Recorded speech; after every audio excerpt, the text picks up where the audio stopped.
ఉత్తరాంధ్ర అభివృద్ధికి భోగాపురం అంతర్జాతీయ విమానాశ్రయం గేట్వేలా నిలుస్తుందని జీఎంఆర్ అధినేత గ్రంథి మల్లికార్జునరావు అన్నారు. ఉత్తరాంధ్ర సంస్కృతికి ప్రాధాన్యతనిస్తూ ఈ విమానాశ్రయాన్ని డిజైన్ చేశామని తెలిపారు. ఆర్థిక ప్రగతికి ఈ విమానాశ్రయం సోపానంగా నిలుస్తుందంటున్న జీఎంఆర్ అధినేత గ్రంథి మల్లికార్జునరావుతో మా ప్రతినిధి ముఖాముఖి. ఒక అద్భుతమైనటువంటి విమానాశ్రయాన్ని ఈ ప్రాంతానికి ఇచ్చారేమంటారు? అదేంటంటే 10 years బ్యాక్ బిడ్డింగ్ అయింది. ఇది బిడ్డింగ్ వేసినప్పుడు మనం ఢిల్లీ కట్టాం, హైదరాబాద్ కట్టాం, గోవా కట్టాం, ఇంటర్నేషనల్ కూడా ఎన్నో ఎయిర్పోర్ట్లు కట్టాం. ఇక్కడ అవకాశం వచ్చినప్పుడు నిజంగాను అప్పుడు పెద్ద ట్రాఫిక్ లేదు, కానీ చంద్రబాబు గారి లీడర్షిప్ విజన్ అది చూసుకుని మేము అగ్రెసివ్ బిడ్ చేసాం. బికాజ్ ఆయన హైదరాబాద్కి ఎలా చేశారు, హైదరాబాద్ ఎయిర్పోర్ట్ ఆయన ఉన్నప్పుడే చేశారు. ఆయన ఒక విజన్, ఆయన ఒక దేనివల్ల కంప్లీట్గా మనం ఇదైంది. ఈరోజు ఎకనమిక్ డెవలప్మెంట్కి హైదరాబాద్ ఎయిర్పోర్ట్ ప్రైవేటైజ్ అయిన తర్వాతనే హోల్ ఎకనమిక్ డెవలప్మెంట్ హైదరాబాద్ అయింది. ఆయన కంప్లీట్గా స్ట్రాంగ్గా చేసుకుని దాన్ని హైదరాబాద్ ఎయిర్పోర్ట్ చేయాలని చేశారు. ఇది మళ్ళీ అగైన్ ఈ ఎయిర్పోర్ట్ ఇది వచ్చింది. మెయిన్ ఏంటంటే ఆయన ఇది మనం హైదరాబాద్తో ఆయన 1-2 సార్లు అన్నారు అంతకన్నా బాగుండాలి, లేకపోతే దేనికి ఉండాలి అన్నారు. మనకి ఆంధ్రాది ఇది అని చెప్పి అప్పుడు కంబైన్డ్ దేనికన్నది అంతే తప్పకుండా మేము చేస్తామని మీకు ఎందుకు ఆయన ఎప్పటికప్పుడు గైడెన్స్ చేసేవారు. ఈ కల్చరు ఇది అంతా అందులో రిఫ్లెక్ట్ అవ్వాలని చెప్పి ఆయన మరి ఇక్కడ ఈ యొక్క కల్చర్ ఇది రావాలని ఈస్ట్ కోస్ట్ అంతా ఫ్లయింగ్ అక్కడ ఎక్కడే ఉండదు. నేను చేసుకుంటే అది దేనికి ముగ్గులు నెక్స్ట్ ఆయన ఒక దేని అంతా ఇచ్చేశారు. చేసిన తర్వాత ఇగో ఐపీఆర్ ఫ్లయింగ్ ఫిష్ దానికి అంతాను Prabhakar is our deputy MD GBs ఆయన మొత్తం అంతా దీన్ని ఇచ్చేసి చేశారు.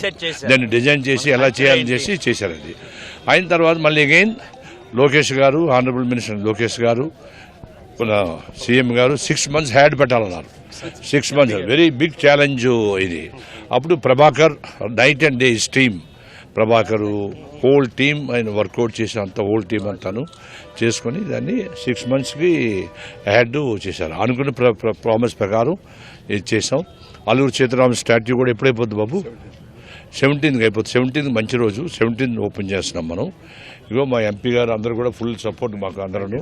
వాళ్ళందరూ మొత్తం అందులో మన అవకాశం ఏంటంటే ఇప్పుడు ఎక్కడో వచ్చి మనం అగైన్ ఎక్కడో చేయడం వేరే, మన సొంతూరులో చేయడం వేరే. Is given opportunity. అందులో వైజాగ్ మన సెకండ్ నేటివ్ ప్లేస్. ఈయన కూడా వైజాగే. అందులో డిప్యూటీ ఎండి అందరూ హోల్ టీమ్ ఇది చేసుకుని చేశారు. భగవంతుడి వల్ల ఏమీ వర్షం గిరసం లేదు, అంత బాగా అయిపోయింది. అందులోని ఆయన మన ప్రధానమంత్రి గారు ఆయన చేతితో చేయడం అంటే ఈజ్ అ స్పిరిచువల్ లీడర్. ఆయన ఆధ్యాత్మిక మనిషిను. ఆయన ఇప్పుడు ఒకరోజు కూడా హాలిడే ఇప్పుడు తీసుకోరు కదా. ఆయన అమృతాస్త్రాలతో ఓపెన్ చేయడం అంది నిజంగాను అది బ్రహ్మాండమైన ఇది. నిజంగానే ఈ airport it will be north ఈస్ట్కి కంప్లీట్లీ ఎకనమిక్ ఇంజిన్ ఇదైపోతుంది. నార్త్ ఈస్ట్లో ఏమున్నాయి? చెన్నై ఉంది, చెన్నై ప్రైవేటైజేషన్ అవ్వలేదు. నెక్స్ట్ కలకత్తా ఉంది. Again this is the first airport will take this one. Because Chandrababu గారు ఇదేంటి దేన్ని ఎలాగైనా ఏ పట్టణం చేయాలి, ఆర్టిఫిషియల్ పట్టణం కింద చేయాలని. దాంతో ఆ లాట్ ఆఫ్ డాటా సెంటర్స్ వచ్చేస్తున్నాయి. దాంతో హోల్ థింగ్ హోల్ ఆంధ్రాకి it will be gateway for Andhra డెవలప్మెంట్కి వైజాగ్ దిస్ వన్. దాంతో మన నార్త్ ఆంధ్ర అవుద్ది, హోల్ ఆంధ్రప్రదేశ్కి this will be this. It is a wonderful opportunity God has given. Babu గారు చంద్రబాబు గారు ఇచ్చారు ఆ టైంలో మాకు ఇది. దేన్ని వరల్డ్ క్లాస్ ఇది అవుతుంది.